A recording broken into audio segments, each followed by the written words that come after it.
Your heart is pounding. Your mind is racing, a relentless storm of what-ifs and worst-case scenarios. You feel totally overwhelmed, hijacked by an invisible force that's stolen your peace and is holding your attention hostage. This is anxiety. And right now, it feels like it's in control. But what if I told you there's a secret weapon you haven't used yet? A simple one-minute technique created 2,000 years ago by the masters of mental resilience, the Stoics. What if you could dissolve panic on the spot? Not by fighting your anxiety, but by using a simple mental shift that anchors you in the present. This isn't just another breathing exercise, it's a powerful tool the Stoics used to find their calm amidst chaos, war, and even plague. And I'm going to teach it to you right now.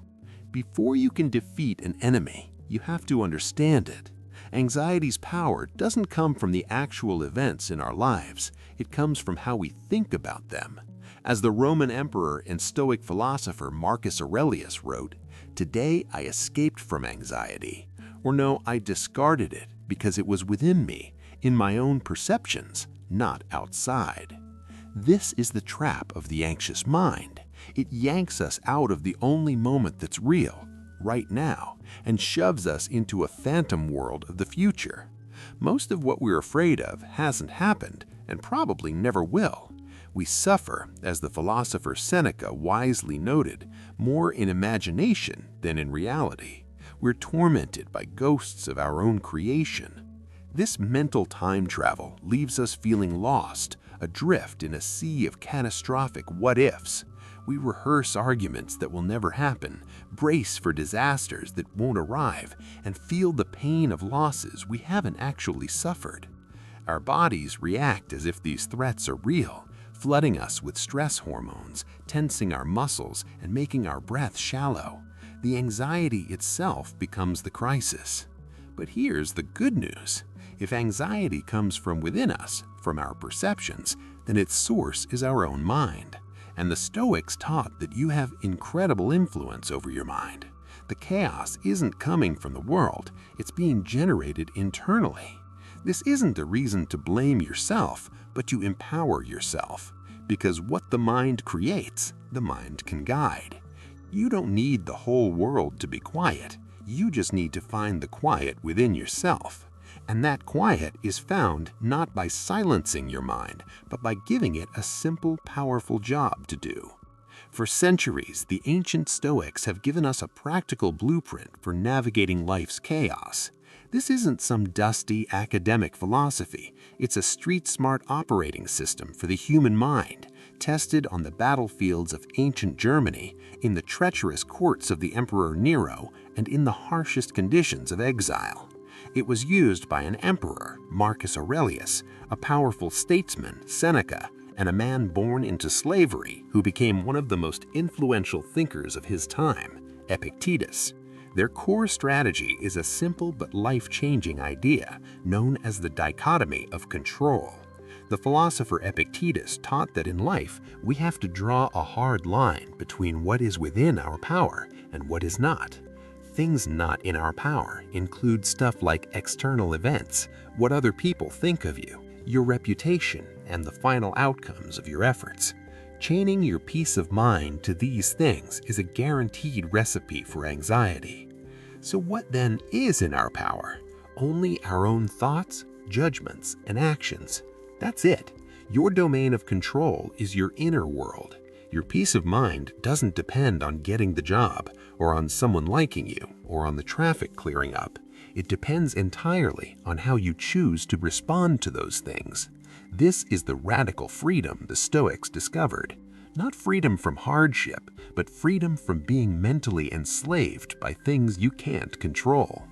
Anxiety is what happens when we forget this rule. It's the emotional fallout from trying to control the uncontrollable. The solution, then, is to relentlessly pull your attention back to what you can control. And the most immediate, fundamental thing you can control right here and now is your focus. The 1-minute exercise I'm about to show you is a direct application of this principle. It's a training drill for your mind, teaching it to let go of the uncontrollable future and anchor itself firmly in the controllable present. Think of this exercise as your emergency brake for a runaway mind. It's not about stopping your thoughts, but about shifting your attention.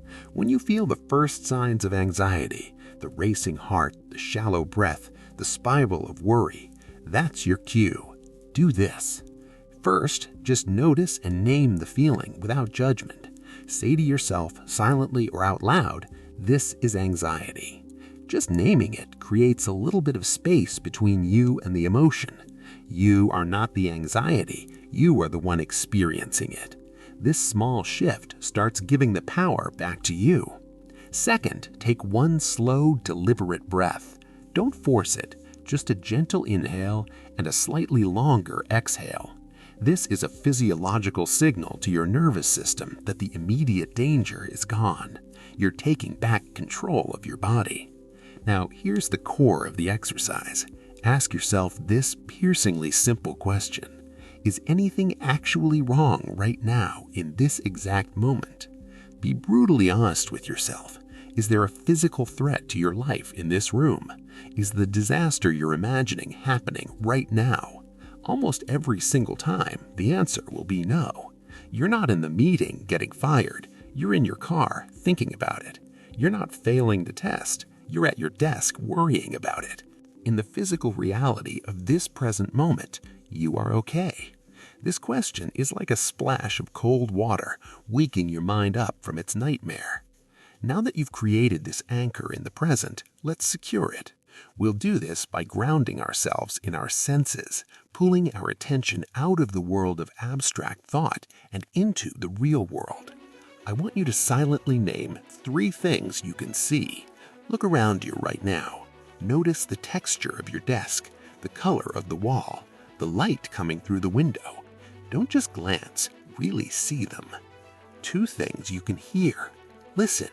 Maybe it's the low hum of a computer, the sound of traffic outside, your own breathing. Isolate these sounds.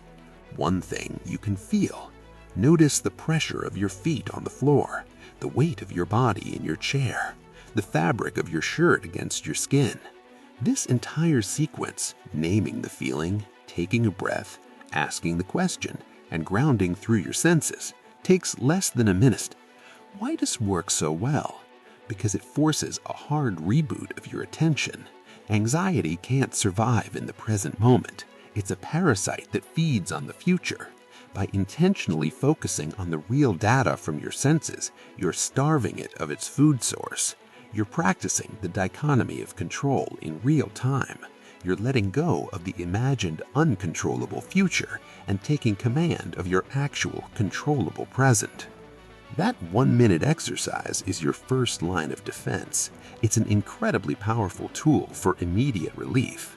But Stoicism isn't about quick fixes. It's about building an unshakable inner fortress. The exercise is a single push-up. Real strength comes from consistent training. To make this resilience a permanent part of who you are, you can weave other Stoic practices into your life. One of the most important is the reserve clause. When you set a goal or plan to do something, you should do it with all your energy, but add a silent mental note, fate permitting. This means you attach your sense of success to your effort, which you can control, not to the outcome, which you can't. Strive to give the best presentation of your life, but accept that the client's reaction isn't up to you. Work hard to build your business, but accept that market forces are beyond your command. This practice defuses the anxiety that comes from tying your happiness to external results. You do your best and you accept the rest. A second, more advanced practice is what the Stoics called premeditatio malorum, or the premeditation of evils. Now, this sounds grim, but it's one of the most powerful psychological tools ever created. Each morning, take a moment to briefly and calmly imagine things going wrong during your day. Imagine your car breaking down. Imagine a tough conversation. Imagine losing something you value. The point isn't to make yourself anxious, it's to rehearse for adversity. As Seneca wrote, By thinking about troubles in advance, you take away their power and shock when they arrive. This practice does two things. First, it vaccinates you against surprise. If something does go wrong, you've already been there in your mind, and you're less likely to be overwhelmed. Second, and maybe more importantly, it makes you incredibly grateful for what you have right now. After thinking about losing your health, you feel a rush of appreciation for your current well-being. By visiting potential misfortune, you return to the present with a renewed sense of how precious it is.